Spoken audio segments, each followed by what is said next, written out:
بسم الله الرحمن الرحيم قال يا أبت افعل ما تؤمر ستجدني إن شاء الله من الصابرين হযরত ইব্রাহিম আলাইহিস সালাতু ওয়াস সালাম প্রিয় পুত্রকে কলিজার টুকরা সন্তানের কাছ থেকে সম্মতি পাওয়ার পর তার মা হাজেরার কাছে স্ত্রীর কাছে বললেন, সন্তানটাকে সাজিয়ে দাও, সন্তানটাকে সুন্দর জামা পরিয়ে দাও। হযরত ইব্রাহিম আলাইহিস সালাতু ওয়াস সালাম নির্দেশ দেওয়ার পরে স্ত্রী হিসাবে স্বামীর হুকুম, এদিকে আল্লাহ রাব্বুল আলামিনের নির্দেশ, দুটোই মা হাজেরা তিনি পালন করছেন। একটু সংকোচ বোধ তিনি করেননি। একদিকে স্বামীর হুকুম, আরেকদিকে বাস্তবায়ন হতে যাচ্ছে আল্লাহর নির্দেশ। তিনিও একজন নেককার মহিলা, এজন্য স্বামীর নির্দেশ পালনে স্ত্রী একটু দেরি করেনি, সাথে সাথে সন্তানটাকে সুসজ্জিত করে ইব্রাহিমের হাতে তুলে দিয়েছেন। যেহেতু ইব্রাহিম সন্তানকে নিয়ে যাচ্ছে আল্লাহ রাব্বুল আলামিনের নির্দেশ পালন করার জন্য। আজকে আমাদের স্ত্রীগণ, সন্তানগণ, অনেকেরই স্ত্রী অনেকের সন্তান আল্লাহ রাব্বুল আলামিনের হুকুম পালন করতে সহযোগিতা করে না। পরিবারে যদি স্ত্রী এবং সন্তান এবং সবাই একজন অপরজনকে ইসলামী হুকুমত মানতে, আল্লাহর আইন মানতে, রাসূলের আদর্শ মানতে একজন আরেকজনকে যদি সহযোগিতা করে, তাহলে সেই পরিবারে কখনো অশান্তি থাকে না। কিন্তু আজকে আমরা দেখতে পাচ্ছি অনেক পরিবার স্বামী যেটা চাচ্ছে স্ত্রী সেটা চাচ্ছে না, সন্তান যেটা চাচ্ছে পিতামাতা সেটা চাচ্ছে না, আবার স্ত্রী যেটা চাচ্ছে স্বামী সেটা চাচ্ছে না। সংসারে, পরিবারে প্রতিনিয়ত মনোমালিন্য, দ্বন্দ্ব, হিংসাহিংসি, এই জায়গা থেকে বড় ধরনের অ্যাক্সিডেন্ট আমরা দেখতে পাচ্ছি পরিবারে। এজন্য ইমানদার ব্যক্তিদেরকে আল্লাহ রাব্বুল আলামিন সতর্ক করেছেন পরিবারের ব্যাপারে। ইন্নামা আমওয়ালুকুম ওয়া আওলাদুকুম ফিতনা আল্লাহু ইনদাহু আজরুন আযীম। আমার আল্লাহ রাব্বুল আলামিন বলেন, তোমাদের ধন সম্পত্তি, সন্তান সন্ততি তোমাদের জন্য কেবলমাত্র পরীক্ষা, আর প্রকৃত কল্যাণ রয়েছে কেবলমাত্র আল্লাহ রাব্বুল আলামিনের কাছে। স্ত্রী সন্তান ধন সম্পত্তি তোমাদের দেওয়া হয়েছে, এটা মূলত তোমাদের জন্য পরীক্ষা। অন্য আয়াতে আল্লাহ রাব্বুল আলামিন বলেছেন, ইয়া আইয়ুহাল্লাযীনা আমানু ইন্না মিন আযওয়াজিকুম ওয়া আওলাদিকুম আদুওয়ান লাকুম ফাহযারু ওয়া ইন তা'ফু ওয়া তাসফাহু ওয়া তাগফিরু ফা ইন্নাল্লাহা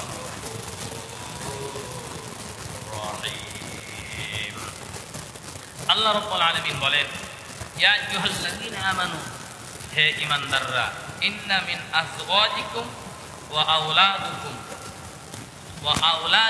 আদুওয়াল লাকুম ফাহযারুহুম, হে মুমিনগণ, তোমাদের স্বামী, স্ত্রী, সন্তান সন্ততি কেউ কেউ তোমাদের জন্য দুশমন। আল্লাহ নিজে বলেছেন কোরআনে কারীমের মধ্যে, হে ঈমানদারগণ, তোমাদের স্ত্রী, তোমাদের সন্তান, তোমাদের স্বামী কেউ কেউ তোমাদের জন্য দুশমন। তার মানে ইমানের কাজ করতে যে স্ত্রী বাধা দেয়, স্বামীর জন্য সেই স্ত্রী হচ্ছে দুশমন। সন্তান ইসলামী আইনকে পছন্দ করে, বিধানকে পছন্দ করে, সে সেটা পালন করতে চায়। পিতামাতা যদি তা বাধা দেয়, তাহলে সন্তানের কাছে পিতামাতা হচ্ছে দুশমন। স্ত্রী পালন করে স্বামী বাধা দেয়, তাহলে স্ত্রীর কাছে স্বামী হচ্ছে দুশমন। এটা আল্লাহ তাআলা নিজেই বলেছেন, ইন্না মিন আজওয়াজিকুম ওয়া আওলাদিকুম আদুওয়াল লাকুম ফাহযারুহু। হে ঈমানদারগণ, তোমরা সাবধান থাকো তোমাদের স্ত্রী এবং সন্তানদের ব্যাপারে। তোমাদের মধ্যে কেউ কেউ আছে তোমাদের ঈমানের ব্যাপারে দুশমন, ইসলামের ব্যাপারে তোমার দুশমন। সুতরাং স্ত্রী এবং সন্তানদের ব্যাপারে সতর্ক থাকা উচিত। যেহেতু আমরা বড় ধরনের কোনো সিদ্ধান্ত নিতে পারবো না, বড় ক্ষমতাও আমাদের নেই, কারণ সে অধিকার ইসলামী শরিয়াত না থাকার কারণে আমরা বঞ্চিত সেই বিষয়টা থেকে। ইব্রাহিম আলাইহিস সালাম নির্দেশ দেওয়ার পরে হাজেরা তিনি সেই নির্দেশকে অক্ষর অক্ষরে পালন করলেন, বরং শয়তান পিছন দিক থেকে বাধা দিচ্ছিল শয়তান। আর এই শয়তান বাধা দেওয়ার কারণে ইব্রাহিম, ইসমাইল এবং হাজেরা শয়তানকে উদ্দেশ্য করে পাথর নিক্ষেপ করেছিল। আর সেই পাথর নিক্ষেপ করার কারণে হাজী সাহেব কোন জামারাতে গিয়ে 3 দিন পর পর পাথর নিক্ষেপ করে থাকে। আমরা এটাও দেখেছি পৃথিবীর অনেক হাজী সাহেব কোনকে যে পাথর মারতে মারতে আবেগতাড়িত হয়ে যাওয়ার কারণে তারা নিজেদের পায়ের স্যান্ডেল খুলে ছুঁড়ে মেরেছে। এরকম দৃষ্টান্ত আমরা দেখেছি,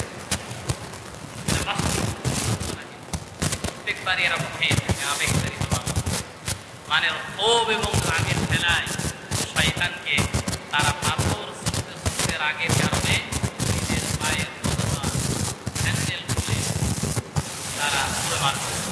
অথচ ওই হাজী সাহেব কোনই আবার তাদের নিজেদের বাসভবনে ফেরত আসার পরে আবার শয়তানের মালা গলায় দেয়, কিন্তু তারা উড়ে বেড়ায়। বলে তালবিয়ার যে ব্যাখ্যা, এই তালবিয়ার ব্যাখ্যা অনুযায়ী যদি ব্যক্তি, পরিবার, সমাজ এবং রাষ্ট্রীয় জীবনে হাজী সাহেব পালন না করে, তাহলে কিয়ামতে আল্লাহর দরবারে হাজী সাহেবও ধরা পড়বে না পড়ে যাবে। তালবিয়ার সাথে জীবন মেলাতে হবে। আল্লাহ তাআলা আমাদের সবাইকে কবুল করুন, বলেন আমিন। প্রিয় ভাইরা আমার, বলছিলাম হাজেরা ইসমাইল শয়তান বাধা দেওয়ার কারণে দূরের থেকে পাথর নিক্ষেপ করেছেন, পাথর ছুঁড়ে মেরেছেন। আল্লাহ রাব্বুল আলামিন হাজেরা এবং ইসমাইলের ওই আমলগুলোকে হিসাবের জন্য পালন করা আল্লাহ রাব্বুল আলামিন বাধ্য করে দিয়েছেন। হাজী সাহেবরা ওই আমল পালন করে এখন পর্যন্ত পালন করতেছে। কিয়ামত পর্যন্ত যত হাজী সাহেব সেখানে যাবে, হাজেরার সম্মানার্থে, ইসমাইলের সম্মানার্থে, ইব্রাহিমের সম্মানার্থে আমি শয়তানকে ছুঁড়ে ফেললাম, শয়তানকে পাথর মেরে ধ্বংস করে দিলাম, আমার থেকে আর কোনো শয়তান থাকবে না আমার। হযরত ইব্রাহিম আলাইহিস সালাম নিয়ে গেলেন সন্তানকে মিনায়। এই হাজী সাহেবগুলো সম্পাদন করার পরে কোরবানি পালন করে থাকে। এই জায়গায় কোরবানি করে হযরত ইসমাঈল আলাইহিস সালামকে সেই জায়গায় নিয়ে যাওয়া করে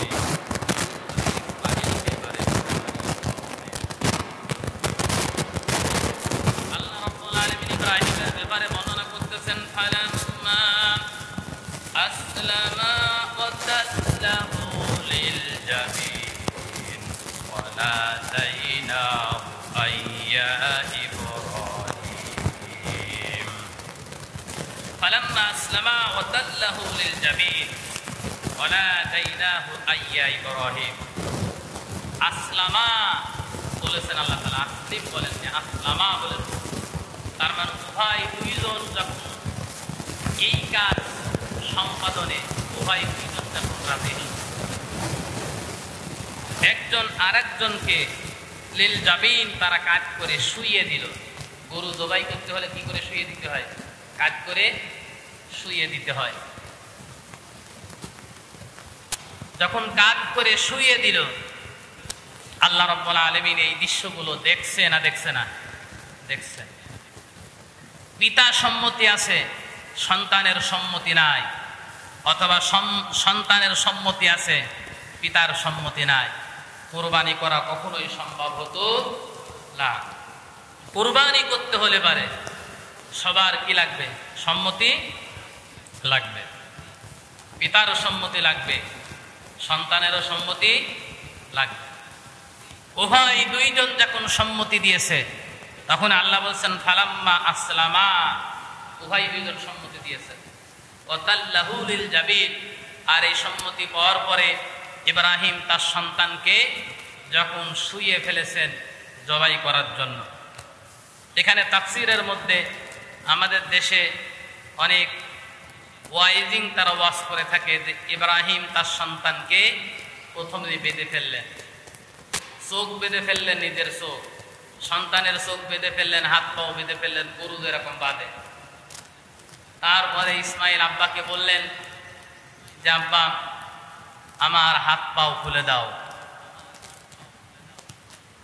আমাকে হাত পাও বাঁধা অবস্থায় যদি কুরবানি দেওয়া হয় তাহলে পৃথিবীর মানুষ জানবে ইব্রাহিমের সন্তান ইসমাইল কুরবানি হতে প্রস্তুত ছিল না, তাই আব্বা জোর করে বাইরে কুরবানি দেয়।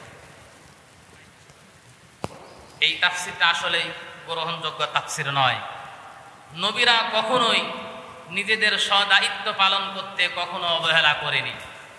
তারা সজ্ঞানে সচ্ছায় সর্বমুহূর্তে নিজেদের জীবনকে উৎসর্গ করার জন্য নবীরা সার্বক্ষণিক প্রস্তুত ছিলেন। জোরে বলেন সুবহানাল্লাহ। সুতরাং এই দাবি এখানে আসে না, বরং সানন্দে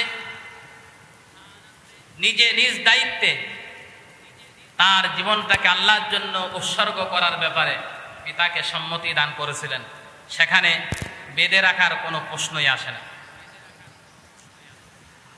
হযরতে ইব্রাহিম আলাইহিস সালাতু ওয়াস সালাম প্রিয় কলিজার টুকরা সন্তানকে যখন জবাই করতেছেন ছুরি দিয়ে, আল্লাহ রাব্বুল আলামিন আরশ আজিম থেকে এই দৃশ্য দেখার পরে ইব্রাহিম আলাইহিস সালাতু ওয়াস সালামকে ডাক দিলেন, ওয়ানাদাইনাহু আইয়া ইব্রাহিম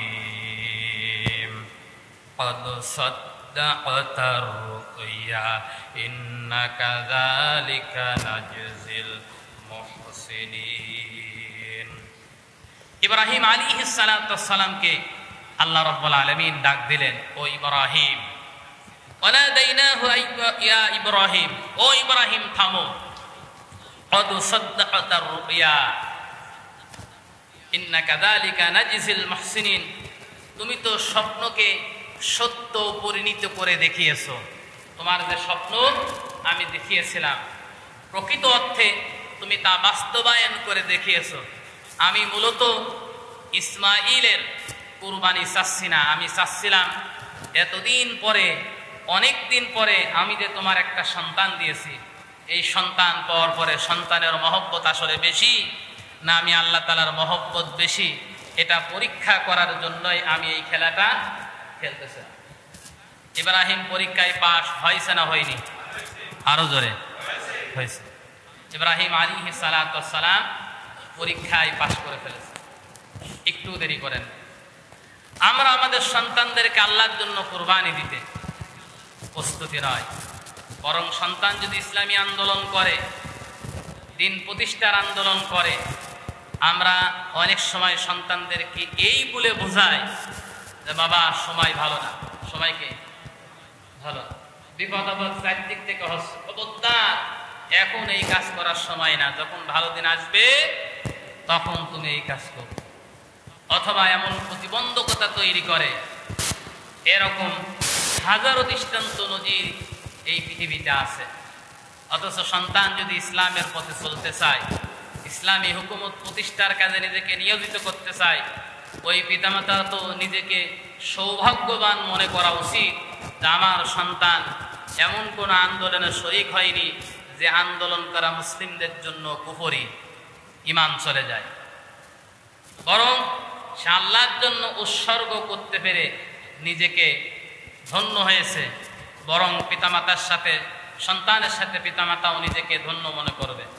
আমরা ফিলিস্তিনের দিকে তাকিয়ে এই দৃশ্যগুলো দেখেছি, ইসরায়েল যখন বোম্বিং করে ফিলিস্তিনের অগণিত ছোট্ট ছোট্ট মাসুম বাচ্চাদেরকে, যুবকদেরকে যখন হত্যা করতেছে, মায়েরা বাবারা বাড়ির থেকে নিজেরা সহানন্দে গর্ব করে বলতেছে, এরকম যদি আরো 10টা সন্তান আমার থাকতো, তাহলে এই ফিলিস্তিনির এই ভূমিকে মুক্তি করার জন্য আমরা ইসরায়েল আল্লাহর দুশমন, রসুলের দুশমন, মুসলমানের দুশমনের সাথে যুদ্ধ করার জন্য আমি আমার সন্তানকে আবার ওই জিহাদে অংশগ্রহণ করাতাম।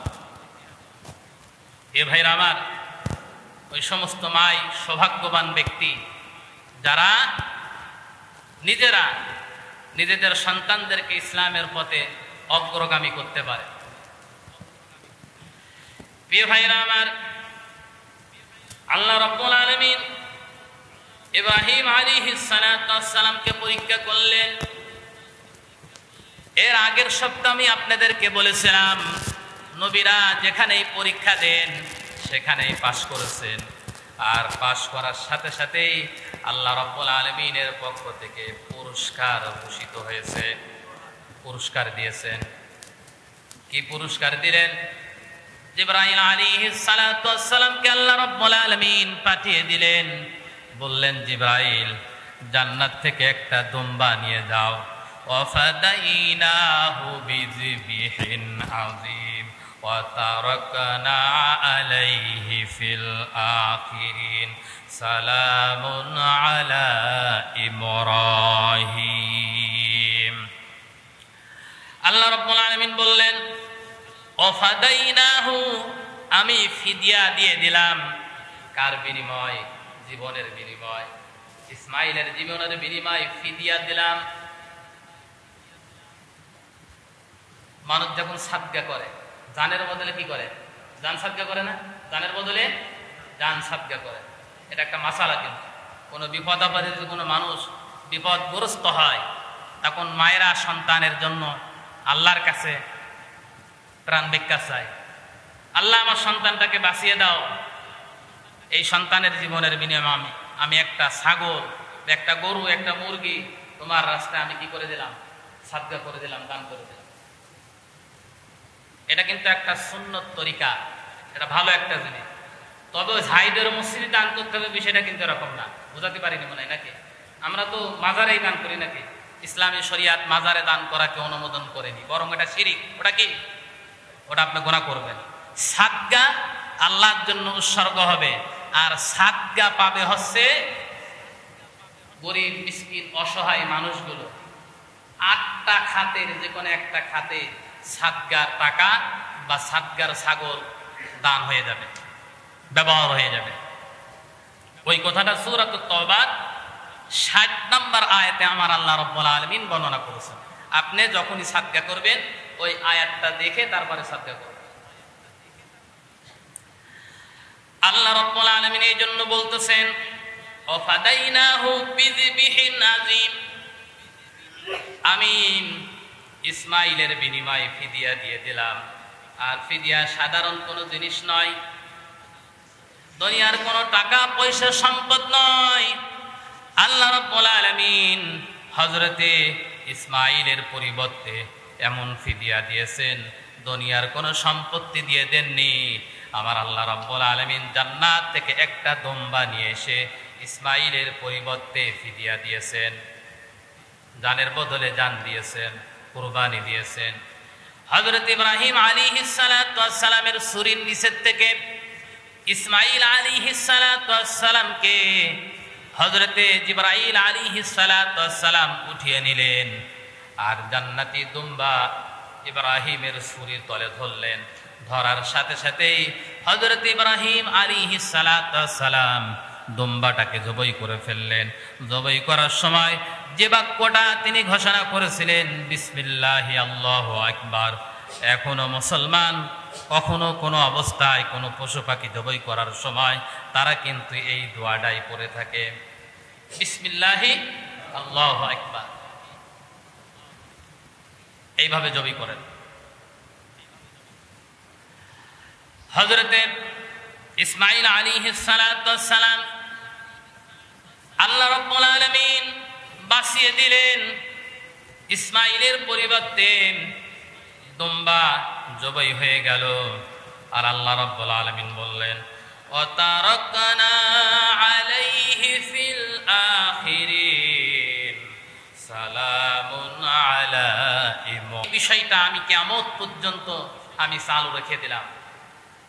আমাদের শরীয়তে যে কুরবানির পদ্ধতি এসেছে, ওই কুরবানির পদ্ধতি এসেছে হযরত ইব্রাহিম আলাইহিস সালাতু ওয়াস সালামের শরীয়তের মাধ্যমে। আল্লাহ নিজে বলছেন ওয়াতারাকনা আলাইহি ফিল আখিরিন, আমি কিয়ামত পর্যন্ত এই পদ্ধতি এই নিয়ম প্রচলন করে রেখে দিলাম। এখন ওই দুম্বার পরিবর্তে মানুষগুলো ইসমাইলের সন্তানের পরিবর্তে গরু কুরবানি দেয়, দুম্বা কুরবানি দেয়, উট কুরবানি দেয়, ছাগল কুরবানি দেয়, মহিষ কুরবানি দেয়। এগুলো দিয়ে আসছে শুধুমাত্র আল্লাহর জন্য। এই প্রচলন কিয়ামত পর্যন্ত থাকবে। কেন থাকবে? কারণ সালামুন আলা ইব্রাহিম, ইব্রাহিমের উপরে কিয়ামত পর্যন্ত সালাম বর্ষিত হতে থাকবে। এর মাধ্যমে ইব্রাহিম আলাইহিস সালাতু ওয়াস সালামের উপরে সালাম বর্ষিত হতে থাকবে। এজন্য কুরবানি করার পরে একটা দোয়া পড়তে হয়। যিনি কুরবানি করেন, অনেকেই দোয়া পারেন, আল্লাহুম্মা তাকাব্বালহু মিন হাবিবিকা মুহাম্মাদি ওয়া খলিলিকা ইব্রাহিম আলাইহিস সালাতু ওয়াস সালাম। এই দোয়া কুরবানি জবাই করার পরে দোয়া পড়তে হয়। আর এর মাঝখানে নাম যুক্ত করতে হয়। যে পরিবারের পক্ষ থেকে কুরবানি দোয়া হচ্ছে, এই পরিবারের নাম উল্লেখ করতে হয়। প্রিয় ভাইরা আমার, তাহলে পরে আমরা কুরবানির সেই পদ্ধতি নিয়ম বিষয়টা আমরা ক্লিয়ার করলাম। এই কুরবানি ইব্রাহিম আলাইহিস সালাতু ওয়াস সালামের শরীয়ত থেকে এসেছে। সুতরাং নবীজি বলেছেন মান ওয়াজাদা সাআতান ওয়া লাম ইউদাহি ফালা ইয়াকরুবান্না মুসাল্লানা, যেই ব্যক্তির কুরবানি দেওয়ার সামর্থ্য আছে এমন ব্যক্তি যদি কুরবানি না দেয়, সেজন্য আমাদের ঈদগাহে ঈদের নামাজ পড়তে না যায়। যারা কুরবানি দেওয়ার সামর্থ্য আছে এমন ব্যক্তি যদি কুরবানি না দেয়, তাহলে সেজন্য ঈদের নামাজে ঈদগার নামাজে ঈদের নামাজে ঈদগাহে যেন না যায়। নিষেধ করেছেন সরাসরি নবীজি। কে নিষেধ করেছেন? নবীজি নিষেধ করেছেন। অনেকের চিন্তাধারা হচ্ছে এই, যা আমার কি কুরবানির দেওয়ার সামর্থ্য হয়েছে কিনা, সাহেবে নিসাবের মালিক হওয়ার পর কুরবানি দেওয়া আপনার জন্য ওয়াজিব। সাহেবে নিসাবের মালিক আপনি এই মুহূর্তে কুরবানির আগের দিন পর্যন্ত অথবা কুরবানি দেওয়ার পরের 2 দিন 3 দিন পর্যন্ত যদি আপনি সাহেবে নিসাবের মালিক হয়ে যান, তাহলে আপনার উপরে কুরবানি ওয়াজিব। সাহেবে নিসাবের মালিক হওয়ার শর্তটা কি?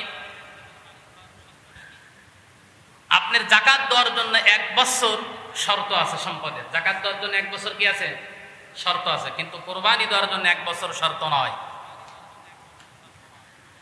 আপনি ওই দিন বা ঈদের 2 দিন পরেও যদি এই পরিমাণ সম্পদের মালিক হয়ে যান, 52.5 ভরি রূপার সমতুল্য মূল্যের সম্পদের যদি মালিক হয়ে যান, বর্তমান রূপার যে মূল্য, তাতে বাজার মূল্য আমার ধারণা মতো অনুযায়ী পাইকারি মানে 1000 টাকা ভরি, 1000 থেকে 1200 টাকা ভরি হবে। এই 1200 টাকার 1000 টাকা যদি ভরি হয়, তাহলে 52.5 তোলা 52.5 ভরি হচ্ছে 52,500 টাকা, অথবা 55,000 টাকার সমমূল্যের সম্পত্তি যদি খেয়া হচ্ছে আপনার কাছে এই মুহূর্তে থেকে থাকে, তাহলে আপনার উপরে কুরবানি দেওয়া ওয়াজিব হয়ে যাবে। কুরবানি দেওয়া কি হয়ে যাবে? ওয়াজিব হয়ে যাবে। এজন্য বিষয়টা একটু সতর্ক থাকবেন। অনেকেই কৃপিন জাতীয় লোক আছেন যে কুরবানি দিলে 15-20 হাজার টাকা চলে যাবে, সুতরাং কুরবানি না দিয়ে কুরবানির দিন 2 কেজি গোশত কিনে নিয়ে এসে খেয়ে ফেললেই তো হয়ে গেল নাকি? এরকম চিন্তা ভাবনা মনের থেকে বাদ দেবেন। কুরবানি দিলে কুরবানির পশু কিয়ামতের ময়দানে আল্লাহ রাব্বুল আলামিন আপনার নেকির পাল্লায় ওজন দেবেন। নেকির পাল্লায় কি দেবেন? ওজন দেবেন। বিনিময়ে কিয়ামতের ময়দানে যদি আপনার নেকির পাল্লা ভারী হয়ে যায়, তাহলে আপনি জান্নাতে যেতে পারবেন। আর অনেক হাদিস আছে, আমি সেদিকে যাচ্ছি না। তবে কুরবানি দেওয়া উত্তম কাজ। প্রিয় ভাইরা আমার, আল্লাহ রাব্বুল আলামিন এই কুরবানি দেওয়ার মাধ্যমে আমাদেরকে অনেক কিছু শিক্ষা দিয়েছেন। নবীজির মাধ্যমে আমাদেরকে দোয়া শিক্ষা দিয়েছেন। আল্লাহ রাব্বুল আলামিন বলেন নবী আপনি বলুন, হে ইমানদার তুমি বলো, কুল ইন্না সালাতি ওয়া নুসুকি ওয়া মাহইয়ায়া ওয়া মামাতি লিল্লাহি রাব্বিল আলামিন। তুমি বলো নিশ্চয় আমার নামাজ, নিশ্চয় আমার কুরবানি, নিশ্চয় আমার বেঁচে থাকা, নিশ্চয় আমার মনে যাওয়া লিল্লাহি রাব্বিল আলামিন, সব কিছু কেবলমাত্র আল্লাহর জন্য। তাহলে জীবনে শুধু পশু কুরবানি নয়, জীবনে যত কুরবানি আছে কেবলমাত্র আল্লাহ রাব্বুল আলামিনের জন্যই নির্দিষ্ট হতে হবে। এটা আল্লাহ রাব্বুল আলামিন আমাদেরকে দোয়ায় শিক্ষা দিয়েছেন। আবার নবীজিকে আল্লাহ রাব্বুল আলামিন বলতেছেন, ইন্না আ'তাইনাকাল কাউসার ফাসল্লি লিরাব্বিকা ওয়ানহার ইন্না শানিআকা হুয়াল আবতার। আল্লাহ বলছেন, ইন্না আ'তাইনাকাল কাউসার, হে নবী আমি আপনাকে হাউজে কাউসার প্রদান করেছি, সুতরাং ফাসল্লি লিরাব্বিকা ওয়ানহার, আপনি নামাজ পড়ুন এবং কুরবানি দেন। কে বলতেছেন? আল্লাহ বলতেছেন আপনি নামাজ পড়ুন। এই যে কুরবানি দেওয়ার আগে নামাজের কথা আছে, এবার একটা মাসালা বললে আপনারা কষ্ট পাবেন, তারপরও আমাকে বলতে হবে সত্য কথা। সত্য কথাটা আমাকে কি করতে হবে? বলতে হবে। যে ব্যক্তি নামাজ পড়ে না, বেনামাজির সাথে কুরবানি দেওয়া জায়েজ? বুঝাতে পারছি? বেনামাজির সাথে কুরবানি দেওয়া কি জায়েজ না? কুরবানি দেওয়া ওয়াজিব, আর নামাজ পড়া কি? আরো জোরে বলেন, আরো জোরে বলেন। নামাজ পড়া হচ্ছে ফরজ। কুরবানি যদি কোনো ব্যক্তি কিয়ামত পর্যন্ত নাও দেয়, কিয়ামত পর্যন্ত নাও দেয়, ওর যতদিন হায়াত আছে অতদিন যদি নাও দেয়, কিয়ামতের ময়দানে সে বড় ধরনের বিপদে পড়ে যাবে। বিষয়টা এরকম নয়। কিন্তু একক নামাজ ছেড়ে দিলে ইচ্ছাকৃতভাবে ওই ব্যক্তি কি মুসলমান থাকে? থাকে মুসলমান? থাকে না, ওই ব্যক্তি কাফের হয়ে যায়। কোন মুসলমান জেনে শুনে নামাজকে যদি অবজ্ঞা করে, অবহেলা করে, সে আর মুসলমান থাকে না, সে ব্যক্তি কি হয়ে যায়? কাফের হয়ে যায়। তাহলে বেনামাজের সাথে কুরবানিকে আমি আপনাকে মাইনাস করার জন্য এই কথাটা বলছি না। মাইনাস করার জন্য এই কথাটা, আপনি সমাজ জামাত করেন, সমাজ জামাত থেকে মাইনাস করার জন্য এই কথাটা বলছি না। যে সমাজের যিনি মাতব্বর আছেন, ওই সমাজের মাতব্বরের দায়িত্ব হচ্ছে এই, আপনার অধীনস্থ জনগণকে যাতে নামাজি হয়, এই ব্যাপারে কিয়ামতে আপনাকে জবাবদিহিতা করা লাগবে। আপনি যে মাতব্বর সমাজের, আপনাকে কিয়ামতের ময়দানে জবাবদিহিতা করা লাগবে। আল্লাহ কোরআনে কারিমে সূরাতুল কাসাসের 41 নম্বর আয়াতে বর্ণনা করতেছেন, ওয়াজআল্লাহুম আইম্মাতান ইয়াহদুন। আমার আল্লাহ রাব্বুল আলামিন বর্ণনা করতেছেন, ওয়াজআল্লাহুম আইম্মাতান ইয়াহদুনা ইলান নার ওয়া ইয়াউমাল কিয়ামাতি লা ইনসারুন।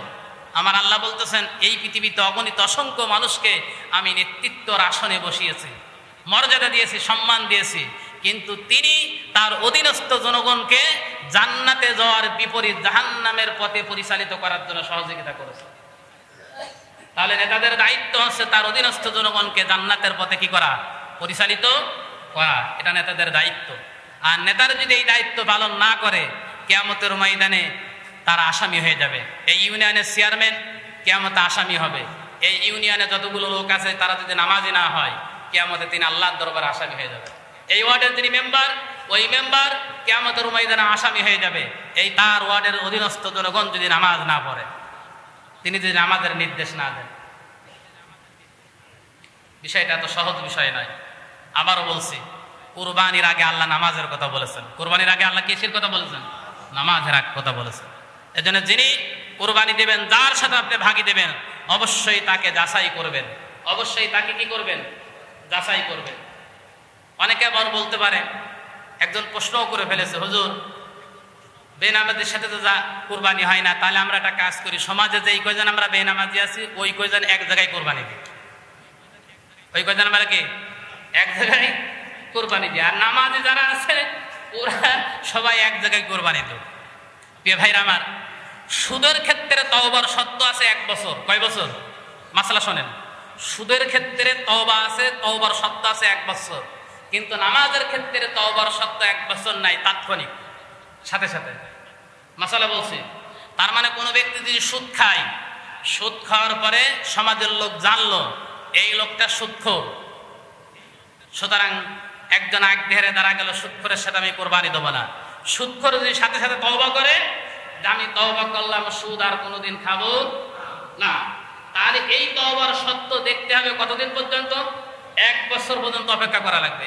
ওরে বলা লাগবে ঠিক আছে তুমি তওবা করলে এই তওবার সত্য 1 বছর তোমারে দেখা হবে, আগামী বছর আমাদের ভাগের সঙ্গে তোমাকে কোরবানি দেওয়ার শর্ত পূরণ করা হবে, 1 বছর দেখা হবে। সুদ করে যদি তাৎক্ষণিক তওবা করে ওই তওবা তাৎক্ষণিকভাবে গ্রহণযোগ্য নয়, ওর জন্য 1 বছর দেখতে হবে তাকে। কিন্তু কোনো বেনামাজি যদি তাৎক্ষণিক তওবা করে যে আমি তওবা করতেছি আর কখনো নামাজ ছেড়ে দেব না, তাহলে আপনি তাকে ভাগিতে অংশগ্রহণ। মাসালা কি বোঝাতে পারছে? মাসালা কি বোঝাতে পারছে? ঢুকছে মাথার ভিতর? বিষয়গুলো মাথার ভিতর ভালো করে ঢুকাবে। প্রিয় ভাইরা আমার,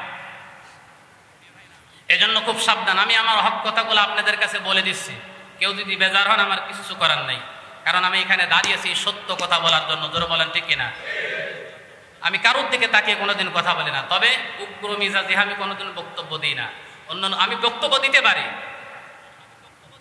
দিতে পারি, আমি 2-5 মিনিট এখানে কথা বললে পারে আপনারা উত্তেজিত হবেন ক্ষয়ফোটার মতন, কিন্তু আমি সেগুলো করি না, কারণ আমার এলাকার সন্তান, আমি এলাকায় বসবাস করি। এদেশের মানুষ কোরআন বোঝেন, আমি কথা বললে পারে অনেক মানুষ উল্টো কথা বলবে, পরে দেখা যাচ্ছে মসজিদ ঘেরাও শুরু হয়ে গেছে। কি হয়েছে না গে? এজন্য এই সমস্ত কথা আমি বলি না, আপনাদের সামনে ঠান্ডা মাথায় কথাগুলো বোঝানোর জন্য সবসময় চেষ্টা করি। আর প্রিয় ভাইরা আমার, এবারে আসি অন্য বিষয় নিয়ে কথা বলার জন্য। জিলহজ মাস শুরু হচ্ছে যত সম্ভব আজকে বৈকাল থেকে, আজকে কি বৈকাল থেকে অথবা আগামীকাল বৈকাল থেকে। জিলহজ মাসের কিছু আমল বলেই আজকের আলোচনা সমাপ্ত করে দেবে, যেটা আপনাদের জানা প্রয়োজন।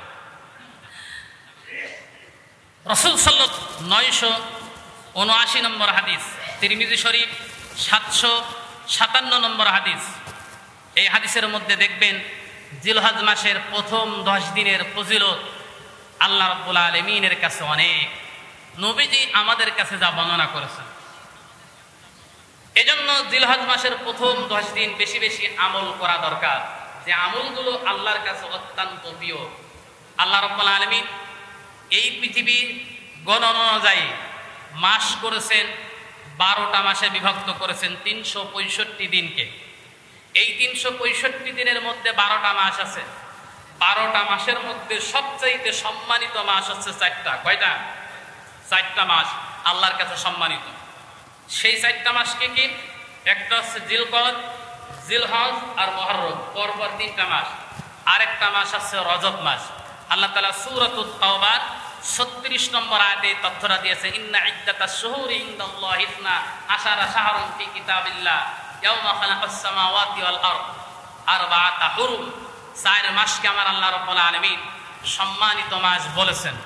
এই 4 মাসের মধ্যে সবচেয়ে বেশি সম্মানিত মাস হচ্ছে জিলহজ মাস। কোন মাস? জিলহজ মাস।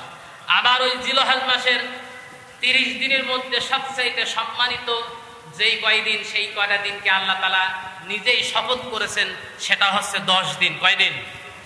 সূরা ফজর নাম করে একটা সূরা আছে, ওয়াল ফাজরি ওয়া লায়ালিন আশরি। আল্লাহ বলেন ওয়াল ফাজর, ফজরের কসম, ওয়া লায়ালিন আশরি, 10 রাতের কসম। কয় রাতের কসম?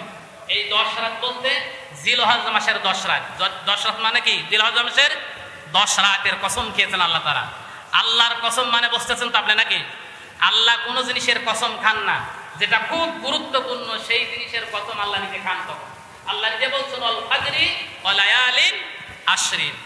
আল্লাহ বলছেন ফজরের কসম, 10 রাতের কসম। 10 রাত বলতে জিলহজ মাসের প্রথম 10 রাত।